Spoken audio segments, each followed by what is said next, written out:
لا إله إلا الله وحده لا شريك له ولا حول ولا قوة إلا بالله لا إله وله الفضل وله الثناء الحسن لا إله.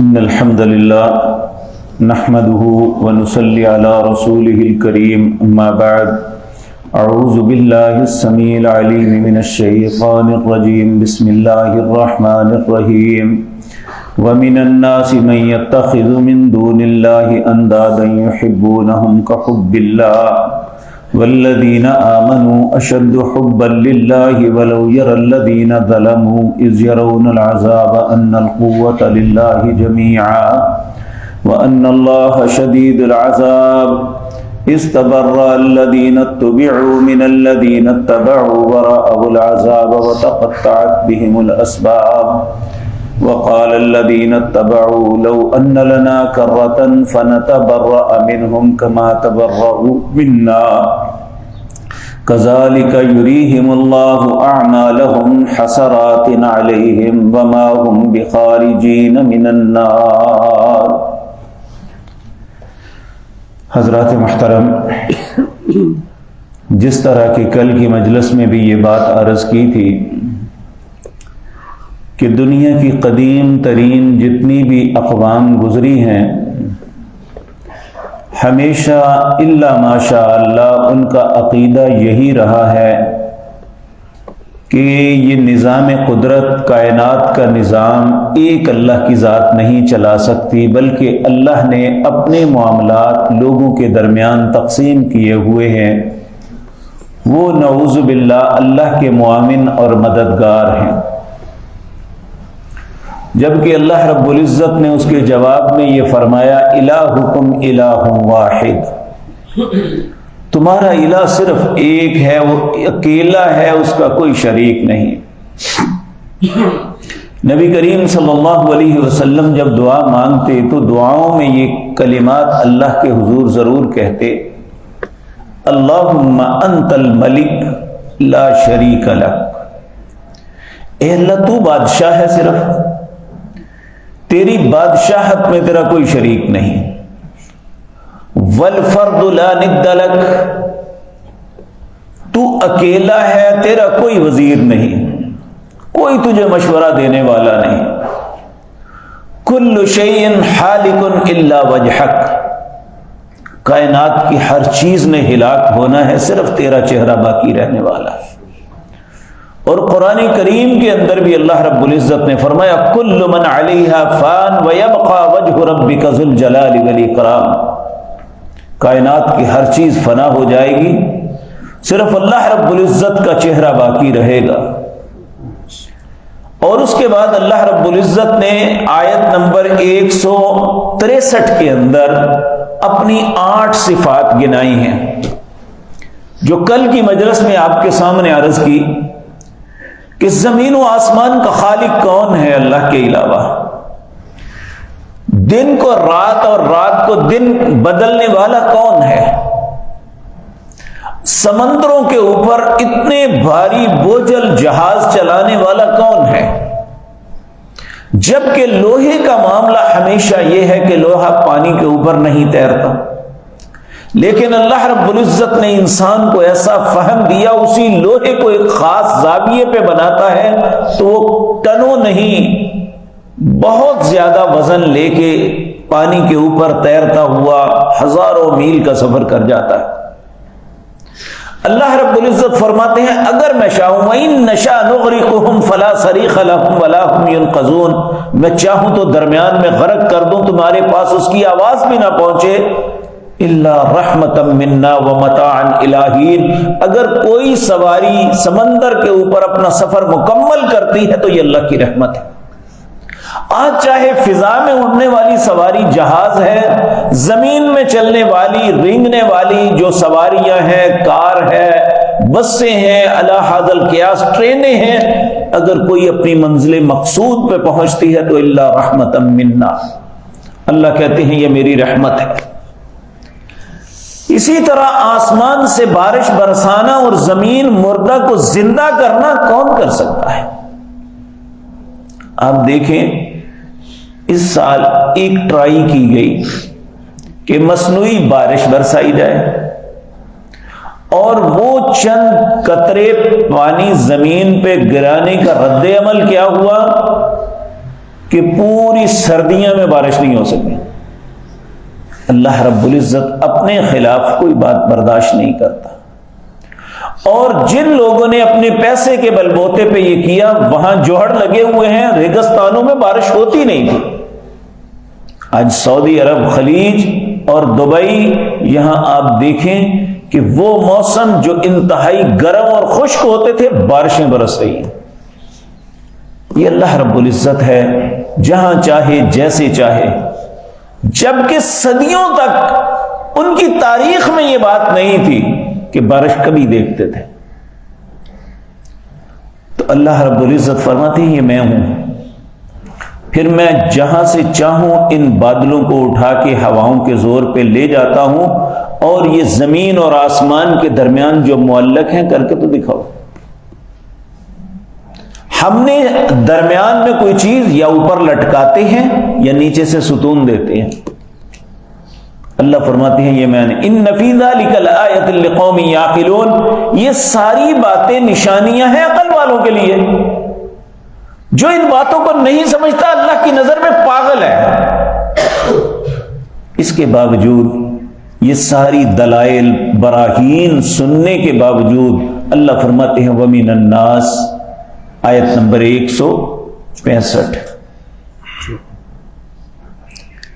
آیت نمبر 165، اللہ فرماتے ہیں وَمِنَ النَّاسِ، پھر بھی لوگوں کے اندر کچھ لوگ ایسے ہیں مَن يَتَّخِذُ مِن دُونِ اللَّهِ انداد، اللہ کے علاوہ اور شریک بنا لیتے ہیں۔ يُحِبُّونَهُمْ كَحُبِّ اللَّهِ، ان سے ویسی محبت کرتے ہیں جیسے اللہ سے کرنی چاہیے تھی۔ اور آپ دیکھیں سورۃ زمر 24ویں پارے میں اللہ رب العزت فرماتے ہیں ایسے لوگوں کے سامنے وَإِذَا ذُكِرَ اللَّهُ وَحْدَهُ، جب اکیلے اللہ کا ذکر کیا جائے نا، اشمئزت قلوب الذین لا یؤمنون بالآخرہ، جو آخرت پہ ایمان نہیں رکھتے ان کا دل تنگ پڑ جاتا ہے کہ اللہ اللہ لائزو۔ وَإِذَا ذُكِرَ الَّذِينَ مِن دُونِهِ إِذَا هُمْ يَسْتَبْشِرُونَ، جب دوسروں کا تذکرہ کیا جائے تو کہتے ہیں لو جی گلتے ہونو ہی نا، پھر بڑے خوش ہوتے ہیں کہ فلانے کو مشکل کشا کہہ دیا، فلانے کو داتا کہہ دیا، فلانے کو غوث کہہ دیا، ان کا ذکر جو ہے اب بات ٹھیک ہے۔ صرف اکیلے اللہ کا ذکر کیا جائے تو اشمئزت قلوب الذین لا یؤمنون بالآخرہ، یہ صرف مشرکین مکہ کی بات نہیں، آج بھی ایسے لوگ موجود ہیں جو ایسے لفظ اپنی زبان سے نکالتے ہیں کہ اللہ اللہ کرتے رہتے ہیں۔ اللہ نے ان لوگوں کو اختیار دیے ہوئے ہیں۔ اللہ فرماتے ہیں نہیں، اللہ خالق کل شیء وہو علی کل شیء وکیل، ہر چیز کا خالق اللہ ہے اور ہر چیز کا کارساز بھی صرف اللہ ہے۔ تو اللہ رب العزت فرماتے ہیں یحبونہم کحب اللہ، جن کو انہوں نے شریک بنایا ہوا ہے نا، ان سے ویسی محبت کرتے ہیں جیسی اللہ سے کرنی چاہیے۔ اس کے برعکس والذین آمنوا، جو حقیقی ایماندار ہیں، اشد حبا للہ، سب سے زیادہ اللہ سے محبت کرتے ہیں۔ وَلَوْ يَرَى الَّذِينَ ظَلَمُوا إِذْ يَرَوْنَ الْعَذَابَ، کاش یہ ظالم دنیا میں سوچ لیتے، دیکھ لیتے، اِذْ يَرَوْنَ الْعَذَابَ، جب قیامت کے دن اپنی آنکھوں سے عذاب کو دیکھیں گے، أَنَّ الْقُوَّةَ لِلَّهِ جَمِيعًا، اور یہ دیکھیں گے ساری قوتوں کا مالک تو صرف اللہ ہے، وَأَنَّ اللَّهَ شَدِيدُ الْعَذَابِ، اور اس کا عذاب بھی بڑا سخت ہے۔ پھر پیر اور مرید سب کی جان نکل جائے گی۔ آج جو کہتے ہیں نا میں بچا لوں گا، میری بیعت کر لو میں یہ کر دوں گا، یہ سب کو اپنی اپنی پڑ جائے گی جب یہ دیکھیں گے کہ ان القوۃ للہ جمیعا، ساری قوتوں کا مالک تو صرف اللہ ہے۔ وَأَنَّ اللَّهَ شَدِيدُ الْعَذَابِ، اور اس کا عذاب بھی بڑا سخت ہے۔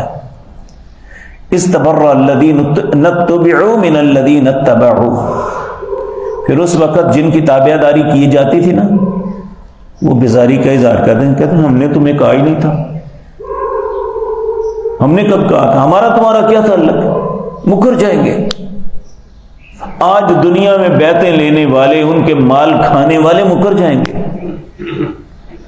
جن کی تابع داری کی جاتی رہی تھی وہ نفرت کا اظہار کریں گے، تمہارا ہمارا کوئی تعلق نہیں، ہمیں تو اپنی جان کی پڑی ہوئی ہے۔ اللہ اکبر۔ وَرَأَوُا الْعَذَابَ، وہ عذاب کو دیکھیں گے، وَتَقَطَّعَتْ بِهِمُ الْأَسْبَابُ، آج جو سوچا ہوا ہے نا فلاں سفارش کر دے گا فلاں، اللہ فرماتے ہیں سارے اسباب کاٹ دوں، جاؤ لے آؤ سفارشی۔ اب سفارش کون کرے گا؟ مَنْ ذَا الَّذِي يَشْفَعُ عِنْدَهُ إِلَّا بِإِذْنِهِ، کون سفارش کرے گا اللہ کی اجازت کے بغیر؟ جی کوئی نہیں کر سکتا، صرف وہ کر سکے گا جسے اللہ اجازت دیں گے اور جس کے متعلق اجازت دیں گے۔ یہ نہیں کہ انسان اپنی مرضی سے جس کو مرضی سفارش کر دے، ایسا نہیں ہو سکتا۔ سفارش تو بہت دور کی بات ہے۔ سورۃ نبا 30واں پارہ اللہ فرماتے ہیں یوم یقوم الروح والملائکۃ صفا لا یتکلمون الا من اذن له الرحمن، جس دن اللہ کی بارگاہ میں فرشتے بھی صفیں باندھ کے کھڑے ہوں گے، کسی میں جرت نہیں ہوگی اللہ سے کلام کر سکے، جسے اللہ اجازت دیں گے صرف وہ بول سکے۔ تو اللہ رب العزت فرما رہے ہیں وَتَقَطَّعَتْ بِهِمُ الْأَسْبَابُ، سارے اسباب کاٹ دیے جائیں گے، کوئی کسی کی سفارش، کوئی کسی کے لیے کچھ نہیں کر سکے گا۔ وَقَالَ الَّذِينَ اتَّبَعُوا، اور کہیں گے وہ لوگ جو تابع دار تھے، مریدین تھے، لَوْ أَنَّ لَنَا كَرَّةً، اللہ ایک مرتبہ دنیا میں بھیج، فَنَتَبَرَّأَ مِنْهُمْ كَمَا تَبَرَّؤُوا مِنَّا، آج جس طرح یہ ہم سے بیزار نفرت کر رہے ہیں نا، ہم دنیا میں ان سے نفرت کریں گے۔ آج ہمیں کہتے ہیں نہیں فلاں کو نہیں مانتے، فلاں کو نہیں مانتے، ہمیں ماننے کا حکم دیا گیا ہے یا اللہ کو یا اس کے رسولوں کو یا اس کی کتابوں کو، اور کیا مطلب ہے؟ کیا مانے؟ کس نے اسٹیمپ لگائی ہے کہ فلاں نیک ہے یا فلاں نہیں ہے؟ ممکن ہے جسے ہم بہت اچھا سمجھ رہے ہیں اللہ کی نظروں میں وہ اچھا ہی نہ ہو۔ یہ تو عیسائیوں نے کیا تھا کہ جسے ان کا چرچ یا ان کی جو کرسچن کونسل ہے جسے سینٹ ولی قرار دے دیتی، انہوں نے سینٹ کا مطلب بس ولی، جسے ولی قرار دیتی تھی، مہر لگا دیتی، وہ ولی اللہ ہو جاتا۔ آج ہمارا بھی یہی حال ہے۔ آج ان بچوں کو جنہوں نے وہ وقت نہیں دیکھا ہوا، وہ نانگے شاہ کو بھی ولی نہیں سمجھتے۔ جن لوگوں نے اپنی آنکھوں سے اس شخص کو دیکھا ہوا ہے وہ سمجھ سکتا ہے کہ یہ کوئی انسان بھی تھا یا اس کے اندر کو مسلمانی کی رمق بھی تھی۔ ہر وقت گالیاں بکنے والا، سگریٹ پینے والا، گندا رہنے والا، نماز نہ پڑھنے والا کیا ولی اللہ ہو سکتا ہے؟ آج اس کا نام اسماعیل شاہ رکھ دیا۔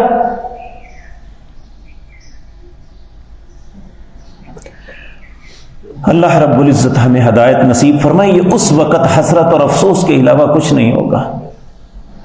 اللہ رب العزت فرماتے ہیں وَقَالَ الَّذِينَ اتَّبَعُوا، وہ لوگ جو اتباع کرتے تھے ان کی، لَوْ أَنَّ لَنَا قَرَّةً، وہ کہیں گے کاش ایک مرتبہ اللہ ہمیں لٹا دے، فَنَتَبَرَّأَ مِنْهُمْ كَمَا تَبَرَّؤُوا مِنَّا، جس طرح آج یہ ہم سے نفرت کا اظہار کر رہے ہیں، بیزار ہو رہے ہیں، ہم ان سے ہوں گے۔ اللہ فرماتے ہیں كَذَلِكَ يُرِيهِمُ اللَّهُ أَعْمَالَهُمْ، اب چاہے اتباع کرنے والے ہیں یا جن کی اتباع کی جا رہی ہے، بس اپنے عمل دیکھو کرتے کیا رہے ہو۔ عقل نہیں دی تھی میں نے؟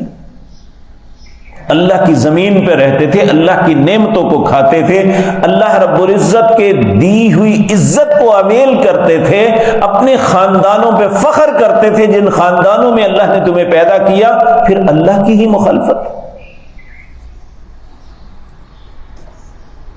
کذالک یریہم اللہ اعمالہم، پھر حسرات علیہم، حسرتوں کے علاوہ کچھ نہیں ہوگا.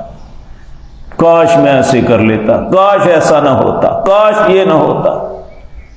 لیکن اس وقت رونا دھونا کسی کام نہیں. اللہ فرماتے ہیں وما هم بخارجین من النار، چاہے یہ اتباع کرنے والے ہیں یا جن کی اتباع کی جا رہی ہے، جو اللہ کے ساتھ شریک بناتے یا بنتے تھے، وما هم بخارجین من النار، انہیں کبھی آگ سے نہیں نکالا جائے گا.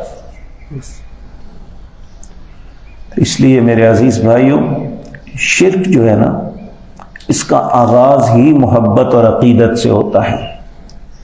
انسان اللہ کو چھوڑ کے دوسروں کے ساتھ ویسی محبت شروع کر دیتا ہے جیسے اس کے اللہ سے کرنی چاہیے. اس کی عقیدت میں اسے اتنا بلند کر دیتا ہے کہ نعوذ باللہ. لیکن اللہ رب العزت بھی بڑی بے نیاز ذات ہے. آپ دیکھیں سیدنا علی رضی اللہ تعالی عنہ، آپ کی عزت، آپ کی شرف، اس میں شک کی کوئی نہیں. لیکن اللہ کو معلوم تھا کہ لوگ انہیں مشکل کشا کہیں گے. سیدنا علی رضی اللہ تعالیٰ عنہ کی اپنی ذات، نبی کریم کے زمانے میں بہترین جرنیل تھے اور بڑے بڑے جرری پہلوان آپ کا مقابلہ نہیں کر پاتے تھے. لیکن جب اللہ نے حکومت، قوت و طاقت دی تو 6 سال شورش کی نظر ہو گئی اور آپ کو مسجد کے اندر فجر کی نماز کے وقت شہید کر دیا گیا. اگر آپ اپنی مشکل نہ حل کر سکے تو لوگوں کی مشکلیں حل کریں گے. آپ کے پیارے بیٹے سیدنا حسین رضی اللہ تعالی عنہ کو انتہائی قسم پرسی کی حالت میں کربلا میں اہل کوفہ نے شہید کر دیا. تو آج ہم یہ کیا کر رہے ہیں، کیا سوچتے ہیں؟ اور اگر کوئی بات کہے تو کہتے ہیں جی ان سے بغض ہے. واللہ باللہ سمت اللہ، جو نبی کریم یا ان کے خاندان سے بغض رکھے، مسلمان تو دور کی بات ہے، میں اسے انسان ہی نہیں سمجھتا. لیکن یہ کہاں لکھا ہے کہ ہم اللہ کا شریک بنا دیں؟ تو اگر کوئی اس بات سے منع کرے تو کہتے ہیں یہ ان سے بغض رکھتے ہیں. تو ان آیات کو غور سے پڑھنا چاہیے. میں پھر عرض کرتا ہوں، یہ سورۃ بقرہ ہے، اس کی آیت نمبر 163، 64، 65، 166 اور 67، 167 تک ان آیات کو غور سے پڑھیں تو پھر ہمیں سمجھ آ جائے گی ہم کہاں کھڑے ہیں. اگر تو ہمارا مرضی یہی ہے کہ وما ہم بخارجین من النار، ہمیں آگ سے نہ نکالا جائے تو پھر جو مرضی کرے. تو اگر ہم آگ سے بچنا چاہتے ہیں تو پھر اللہ کے ساتھ کسی کو شریک نہ بنائیں. اللہ رب العزت یہ باتیں مجھے اور آپ کو سمجھنے اور اس پہ عمل کی توفیق عطا فرمائے. اقول قولی ھذا واستغفر اللہ.